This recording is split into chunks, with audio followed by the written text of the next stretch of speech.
Assalamu alaikum and welcome back to USA College of Pharmacy. And today our topic is basically allergy. So we're gonna briefly start our topic from allergy introduction, and then we move towards signs and symptoms of allergy. So let's start our topic without wasting our time. So firstly, Betty, if we talk about allergy, so the question arises, what is allergy? ठीक है, तो according to British immunological society, बेटे जिसको हम BIS भी कहते हैं, इस सोसाइटी के मुताबिक अगर बेटे आप एलर्जी को डिफाइन करें तो एलर्जी बेटे एक ऐसी टर्म है। तो यहाँ आप कह सकते हैं कि एलर्जी बेटे आपकी एक ऐसी टर्मिनोलॉजी है जो बेसिकली आपके एबनॉर्मल रिएक्शन को या आपके एबनॉर्मल रिस्पांस को शो करती है। अब बात आती है एबनॉर्मल रिस्पांस किस चीज का। एबनॉर्मल रिस्पांस बेटे आपके इम्यून सिस्टम का।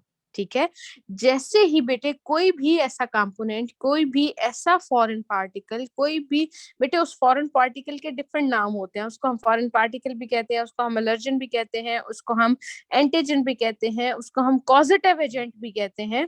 तो उसको बेटे अगर आप इन सब टर्म्स के लिए यूटिलाइज करें ना, एक ही वर्ड हम यूज करते हैं। तो बेटे जैसे ही कोई फॉरेन पार्टिकल आपकी बॉडी के अंदर एंटर होने की कोशिश करता है, which is not the part of your body, and actually it is not harmful, it is harmless substance, but our body consider it as harmful. So our body shows an abnormal response or shows an overreaction towards that particular foreign particle or foreign antigen. तो बेटे उस response को ही हम कहते हैं कि वो हमारी एलर्जी है। जैसे ही बेटे कोई भी फॉरेन पार्टिकल या आप कह सकते हैं कोई भी आप कह सकते हैं एक्सटर्नल बेटे पार्टिकल आपकी बॉडी के अंदर एंटर होने की, एंट्री गेन करने की कोशिश करता है, तो बेटे उस फॉरेन पार्टिकल को या हम उस पॉजिटिव एजेंट को कहते हैं कि बेटे वो हमारी बॉडी का पार्ट नहीं है और हमारी बॉडी उसको हार्मफुल कंसीडर करती है, लेकिन एक्चुअली वो हार्मफुल नहीं होता। लेकिन बेटे ये हर एक की अपनी बॉडी सेंसिटिविटी होती है कि आपकी बॉडी उसको हार्मफुल कंसीडर करती है। और बेटे हार्मफुल कंसीडर करने से होगा क्या कि अल्टीमेटली वहां पर आपका जो इम्यून सिस्टम होता है, तो बेटे वो जो इम्यून सिस्टम होगा, वो आपका जो इम्यून सिस्टम होता है बेटे, वो आपका रिस्पॉन्स शो करता है। और उस इम्यून सिस्टम के रिस्पॉन्स बेटे जो रिस्पॉन्स में आपका रिएक्शन रिजल्टेंट डेवलप होता है, उसको हम कहते हैं कि वो हमारा एलर्जी है। ठीक है, हिफ्सा बेटे एक मिनट रिकॉर्डिंग स्टॉप करें यहाँ पे। जी बेटे, मैं बेसिकली आपको बता रही थी कि वो जो आपका एबनॉर्मल रिस्पॉन्स होगा आपकी बॉडी का, आपकी बॉडी के अंदर जो आपका इम्यून सिस्टम है, जो बेसिक आपका बेटे डिफेंस सिस्टम है, वो एबनॉर्मल रिस्पॉन्स शो करता है टुवर्ड्स एनी फॉरेन पार्टिकल। तो बेटे उसी एबनॉर्मल रिस्पॉन्स को हम कहते हैं कि वो एलर्जी है। जैसे आप देखें, आपकी स्क्रीन पे भी शेयर्ड है। According to the British immunological society, बेटे इस सोसाइटी ने एलर्जी की एक डेफिनेशन दी थी। तो उसमें इसने क्या बताया कि allergy is a specific hyper sensitivity. बेटे हाइपर सेंसिटिविटी हम ऑलरेडी डिफाइन कर चुके हैं कि जब आपकी बॉडी बेटे एक इजाफी सेंसिटिविटी शो करती है, और इजाफी सेंसिटिविटी शो करने से होता क्या है कि बेटे वहां पर अनडिजायरेबल ऐसे रिएक्शंस प्रोड्यूस होते हैं जो कि नॉर्मल नहीं होते, जो बेटे नॉर्मल रूटीन से हट के होते हैं, which are not required, which are not needed. तो बेटे उन रिएक्शंस को हम कहते हैं कि वो हाइपर सेंसिटिविटी है बॉडी की।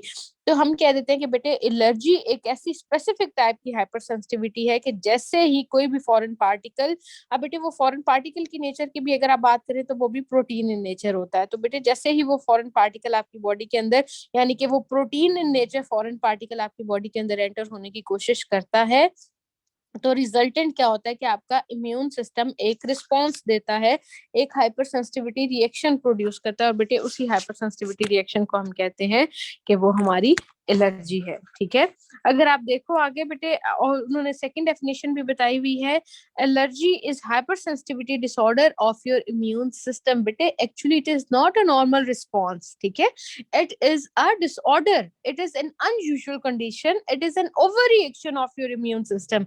तो इसलिए उन्होंने कहा है कि एलर्जी जो है बेटे ये आपके इम्यून सिस्टम का डिसऑर्डर है। Allergic reactions occur to normally harmless substances known as allergens. बेटे एक्चुअली जो एलर्जिक रिस्पॉन्सेज आते हैं they always occur in response to any harmless substance, or you can say uh, your body consider it as a harmful, actually it is not harmful, it is harmless. ठीक है, तो ये आपका बेटे एक harmless substance होता है, नुकसानदेह बिल्कुल भी नहीं होता, लेकिन आपकी बॉडी सेंसिटिविटी होती है कि आपकी बॉडी उसको कंसिडर कर लेती है और उसके खिलाफ एक्शन देना शुरू कर देता है आपका इम्यून सिस्टम। ठीक है, अगर आप बेटे हाइपर सेंसिटिविटी को, पहले हमने एक बात पढ़ी थी कि इनटॉलरेंस आपकी बॉडी की, यहाँ जो एक अदम बर्दाश्त होती है, यहाँ जो एक अनयूजुअल रिएक्शंस आपकी बॉडी प्रोड्यूस करती है, उसको हम हाइपर सेंसिटिविटी कहते हैं। तो बेटे जो एक एलर्जी है ये हाइपर सेंसिटिविटी की ही एक टाइप है। बेटे बेसिक हमारे पास अगर आप हाइपर सेंसिटिविटी की टाइप्स देखें तो वो 4 है। ठीक है, तो उसमें जो सबसे पहली टाइप है जिसको हम टाइप 1 हाइपर सेंसिटिविटी भी कहते हैं, उसके अलावा बेटे हम इमीडिएट हाइपर सेंसिटिविटी भी कहते हैं, या बेटे उसको हम एलर्जी भी कहते हैं। तो ये तीनों नाम जो हैं ये एक ही चीज के हैं, यानी कि एलर्जी की बात हो रही है। अब बेटे मैंने आपको कहा जैसे ही कोई फॉरेन पार्टिकल बाहर से आपकी बॉडी के अंदर एंटर होगा तो आपका इम्यून सिस्टम एक्टिवेट हो जाता है। बेटे बिल्कुल बात ठीक है, आपका इम्यून सिस्टम एक्टिवेट हो जाएगा और रिस्पॉन्स देना शुरू कर देगा। अब जैसे ही बेटे आपका इम्यून सिस्टम एक्टिवेट होगा, वो रिस्पॉन्स देगा, तो सवाल ये है वो रिस्पॉन्स देगा कैसे? बेटे वो रिस्पॉन्स देता है with the help of antibodies. ठीक है, अब एंटीबॉडीज क्या होती हैं बेटे? एंटीबॉडीज भी प्रोटीन इन नेचर होते हैं। इनको ये बेटे आपकी बॉडी के अंदर प्लाज्मा सेल्स होते हैं। ठीक है, जो कि ये एंटीबॉडीज को प्रोड्यूस करते हैं।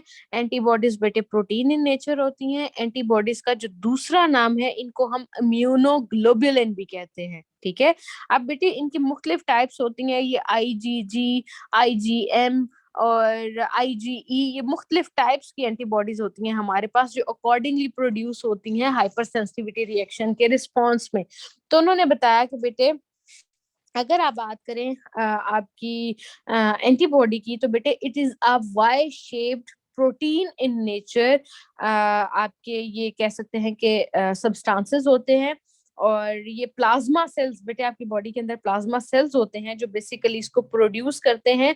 और बेटे ये प्रोड्यूस होती कब है? जैसे ही कोई फॉरेन पार्टिकल जिसको आपकी बॉडी हार्मफुल कंसिडर करती है वो एंटर होगा आपकी बॉडी के अंदर। जैसे बेटे वो फॉरेन पार्टिकल एंटर हुआ, आपका इम्यून सिस्टम यानी कि जो आपकी कुव्वत मुदाफत है, जो आपकी बॉडी का एक गार्ड सिस्टम है, जो आपकी बॉडी का एक डिफेंस सिस्टम है, वो एक्टिवेट हो जाता है। और बेटे वो एक्टिवेट होकर रिस्पॉन्स देना शुरू कर देता है, जिसको हम कहते हैं कि वो हमारा इम्यून रिस्पॉन्स है। ठीक है, अगर आप आगे देखें तो बेटे हमारे पास है तो आपके साइंस एंड सिम्टम्स। तो बेटे वो जो साइंस एंड सिम्टम्स हैं वो अकॉर्डिंगली डिफरेंट होते हैं, वो टोटली डिपेंडेंट होता है कि वो जो साइन एंड सिम्टम्स हैं वो बेटे किस स्पेसिफिक पार्ट को इफेक्ट कर रहे हैं। यानी कि कुछ होते हैं जो नोज को इफेक्ट करते हैं, आपके कुछ होते हैं बेटे जो आपके साइनसेस को, कुछ होंगे जो आपकी आईज को इफेक्ट करेंगे, कुछ होंगे जो एयरवेज को इफेक्ट करेंगे। तो बेटे ये अकॉर्डिंगली आपके आप कह सकते हैं साइंस एंड सिम्टम डिपेंडेंट होता है कि अफेक्टेड ऑर्गन कौन सा है। तो ये हम बेटे अफेक्टेड ऑर्गन को डिटरमिन कर लेंगे।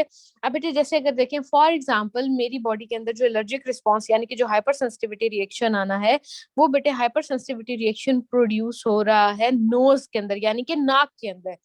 तो बेटे जैसे ही नेजल यानी कि मेरा अगर अफेक्टेड ऑर्गन है वो नोज है, तो बेटे जैसे ही नोज के अंदर, तो बेटे जैसे ही नोज के अंदर वो आपका एलर्जन मूव करता है, तो वो एलर्जन बेटे जैसे ही नोज के अंदर जाएगा तो आपके नोज के अंदर जो म्यूकस मेम्ब्रेन होती है, उस म्यूकस मेम्ब्रेन के बेटे स्वेलिंग होनी शुरू हो जाती है। तो वहां पर आपके नोज रिलेटेड डिफरेंट सिम्टम्स यानी कि पेशेंट को वो बेटे स्नीजिंग शुरू हो जाएगी। उसके अलावा रनी नोज यानी कि नाक से पानी बहना शुरू हो जाएगा, सांस लेने में इशू आएगा। तो ये डिफरेंट इशू आपकी कह सकते हैं कि जो सिम्टम्स हैं फिर जो प्रोड्यूस होते हैं। लेकिन बेटे अगर आप नोज मेन इफेक्टेड ऑर्गन है, तो नोज में बेसिकली क्या होता है कि आपके नोज के अंदर जो म्यूकस मेम्ब्रेन होगी वो स्वेल हो जाती है। उस कंडीशन को बेटे हम कहते हैं कि एलर्जिक रेनाइटिस है। ठीक है, तो यही बात बेटे उन्होंने बताई है कि अगर नोज इफेक्ट होगा तो नोज के अंदर आपकी म्यूकस मेम्ब्रेन इफेक्ट होती है। अगर बेटे आप साइनसेस देखें, साइनसेस क्या होती हैं कि बेटे आपके स्कल के अंदर या ये जो आपका फेशियल पोर्शन है, इसके अंदर बेटे एयर स्पेसेस होती हैं जिनको हम साइनसेस भी कहते हैं। कुछ आपके फॉरहेड पे होती हैं, कुछ आपकी चीक्स में होती हैं, कुछ आपके नोज में होती हैं, तो अकॉर्डिंगली डिफरेंट बेटे एयर स्पेसेस होती हैं। अगर इन एयर स्पेसेस की स्वेलिंग हो जाए, यानी कि जो अफेक्टेड ऑर्गन्स है हमारे पास, अगर वो साइनसेस हो, तो बेटे उसको हम एलर्जिक साइनोसाइटिस कहते हैं। यानी कि बेटे बेटे एक बात आपने याद रखनी है, जब भी जिस भी वर्ड के एंड पे टेस आएगा ना, TIS, test, TIS stands for inflammation. मतलब बात क्या होती है कि वहां पर उस स्पेसिफिक ऑर्गन की सोजिश है। जैसे एलर्जिक रिनाइटिस है, राइनोरिया होता है, तो बेटे राइनोरिया से उन्होंने कह दिया है कि रेनाइटिस। इसी तरह बेटे साइनसिस से उन्होंने कह दिया है साइनोसाइटिस। ठीक है, तो जैसे ही कोई इलर्जन आता है बेटे, स्पेसिफिक जगह की इन्फ्लेमेशन हो जाती है, स्वेलिंग हो जाती है, तो उन्होंने उस स्पेसिफिक उसको नाम दे दिया कि एलर्जी से हो रहा है, तो इसलिए एलर्जिक साइनोसाइटिस होगा। अगर आप आगे देखें तो बेटे हमारे पास है आईज। अगर आप आईज का देखें तो आईज का अगर बेटे इफेक्टेड ऑर्गन्स है, तो आईज में redness and itching of the conjunctiva. Eyes में बेटे आपकी कंजक्टिवा क्या होती है? बेटे कंजक्टिवा एक टिश्यू लेयर है जो आपके आईलिड्स की, यानी कि ये जो आपकी पलके हैं ना बेटे, इनके अंदर वाली साइड पे प्रेजेंट होते हैं ये टिश्यूज। और बेटे ये जो आपकी आंख का व्हाइट पोर्शन है, जिसको हम स्क्लेरा भी कहते हैं, इस व्हाइट पोर्शन के ऊपर एक टिश्यू लेयर होती है जिसको हम कंजक्टिवा कहते हैं। ठीक है, लेकिन बेटे जैसे ही कोई एलर्जन आएगा और स्पेसिफिकली आपकी आईज को आकर इफेक्ट करेगा, तो आपकी आई की रेडनेस हो जाएगी। और बेटे इस टिश्यू लेयर की, जिसको हम कंजक्टिवा कहते हैं बेटे, इसकी इन्फ्लेमेशन हो जाएगी। इस वजह से इस कंडीशन को हम एलर्जिक कंजक्टिवाइटिस भी कहते हैं। आप देख सकते हैं इसके भी एंड पे वर्ड टेस्ट है, तो मतलब इन्फ्लेमेशन की बात हो रही है। तो जब बेटे कंजक्टिवा की इन्फ्लेमेशन होगी, तो वो कंजक्टिवाइटिस बन जाएगा हमारे पास।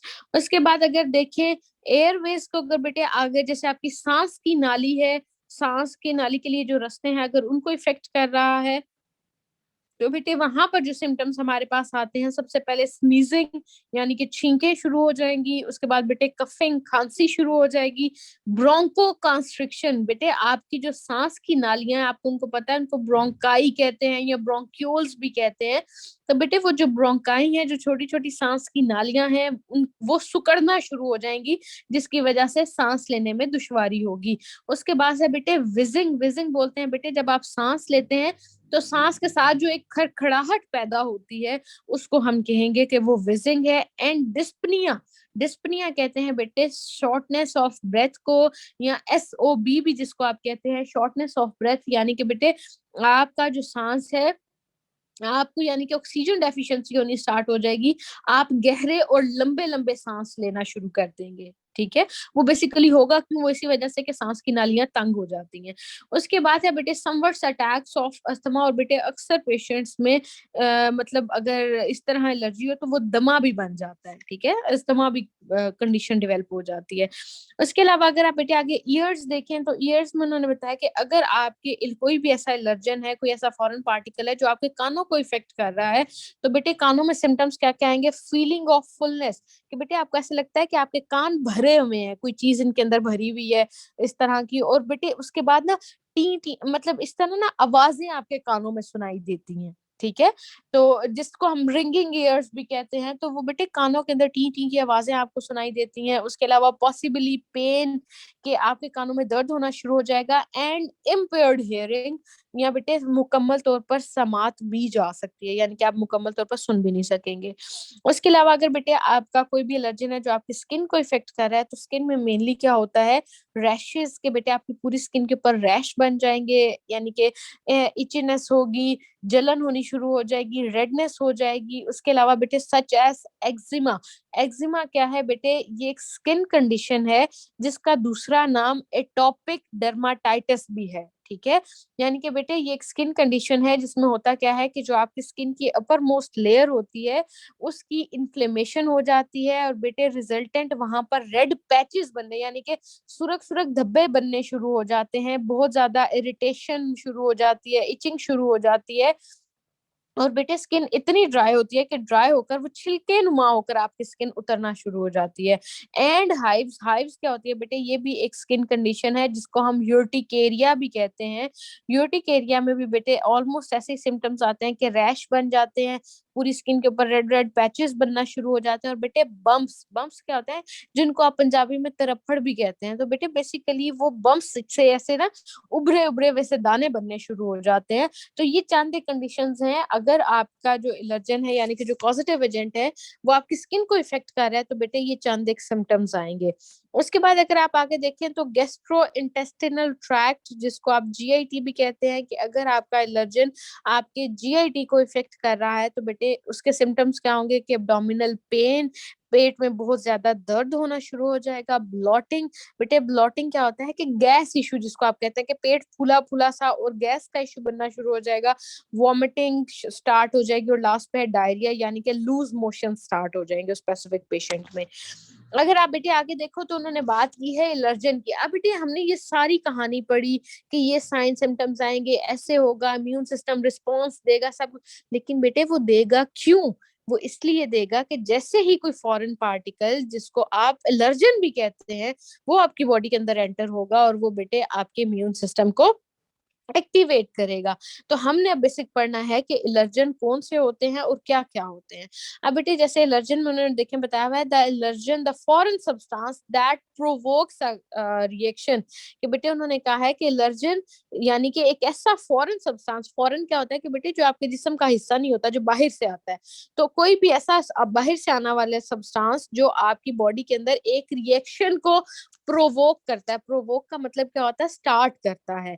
It is a substance that can cause an allergic reaction, या बेटे हम दूसरी डेफिनेशन ये भी कह सकते हैं कि ये एक ऐसा सब्सटेंस होता है जो आपकी बॉडी के अंदर एलर्जिक रिएक्शन कॉज करेगा। ठीक है। Allergens are particles that in some people the immune system recognize as foreign or dangerous, कि बेटे एलर्जन क्या होते हैं कि ऐसे पार्टिकल्स होते हैं जिनको आपका इम्यून सिस्टम कंसीडर करता है कि ये नुकसानदेह है या ये आपके जिस्म का हिस्सा नहीं है, but cause no response for most people. लेकिन बेटे वही बात है कि लाजमी नहीं कि अगर मेरा इम्यून सिस्टम उसको हार्मफुल या अपने जिस्म का हिस्सा कंसीडर नहीं कर रहा तो आपका भी नहीं करेगा, ऐसा नहीं होता बेटे। हर एक की अपनी अपनी सेंसिटिविटी होती है। तो उन्होंने यही कहा है कि कुछ लोगों के अंदर वो रिस्पॉन्स नहीं देता, लेकिन कुछ लोगों का जो इम्यून सिस्टम होता है वो उसको डेंजरस कंसिडर करता है और वहां पर रिएक्शन स्टार्ट करता है, जिसको हम एलर्जिक रिएक्शन भी कहते हैं। ठीक है।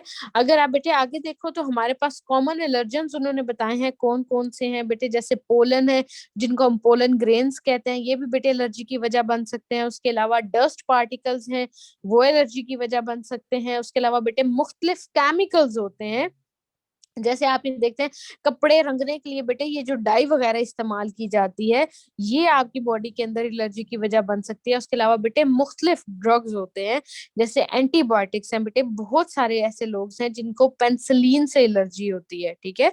तो पेंसिलिन एंटीबायोटिक्स की एक क्लास है। तो बहुत से लोग होते हैं वो उनसे एलर्जिक होते हैं बेटे। जैसे मेरी मदर है, वो डिक्लोफेनिक सोडियम से यानी कि डिक्लोरान के नेम से जो आती है आपकी मेडिसिन, वॉल्ट्रॉल के नेम से भी आती है, वो उनसे एलर्जिक है मेरी मदर। तो बेटे हर एक की अपनी बॉडी सेंसिटिविटी होती है कि आपकी बॉडी किस सब्सटेंस को डेंजरस कंसीडर करेगी और उसके खिलाफ रिस्पॉन्स देगी। उसके अलावा बेटे बहुत सारे फूड आप कह सकते हैं पार्ट फूड कंपोनेंट्स होते हैं। जैसे बेटे मिल्क है, मिल्क के अंदर प्रोटीन होता है जिसको हम कैसीन कहते हैं बेटे। कैसीन से कुछ लोग एलर्जिक होते हैं। उसके अलावा बेटे चॉकलेट होती है, चॉकलेट के अंदर प्रोटीन होता है वे, WHEY, वे प्रोटीन, उसकी वजह से लोग एलर्जिक होते हैं। उसके अलावा बेटे स्ट्रॉबेरीज होती हैं, स्ट्रॉबेरीज के अंदर प्रोटीन होता है फ्रेजेरिया, FRAGARIA, फ्रेजेरिया एक प्रोटीन होता है, उससे बॉडी एलर्जिक होती है कुछ लोगों की। और बेटे वीट है, वीट के अंदर ग्लूटेन होता है। ठीक है, आपने सुना होगा ग्लूटेन एलर्जी है, लोग गंदम नहीं खा सकते कुछ लोग, वो इसी वजह से क्योंकि बेटे उसके अंदर ग्लूटेन होता है और वो उनकी बॉडी के अंदर एलर्जिक रिएक्शन स्टार्ट कर देता है। और उसके अलावा बेटे परफ्यूम्स हैं, कुछ लोग परफ्यूम से एलर्जिक होते हैं, कुछ लोग प्लांट से एलर्जिक होते हैं, कुछ लोग बेटे स्मोक से एलर्जिक होते हैं। तो ये हर एक की अपनी बॉडी सेंसिटिविटी है जिसकी वजह से आपकी बॉडी रिस्पॉन्स प्रोड्यूस करती है। ठीक है बेटे, यहाँ पर रिकॉर्डिंग स्टॉप करते हैं।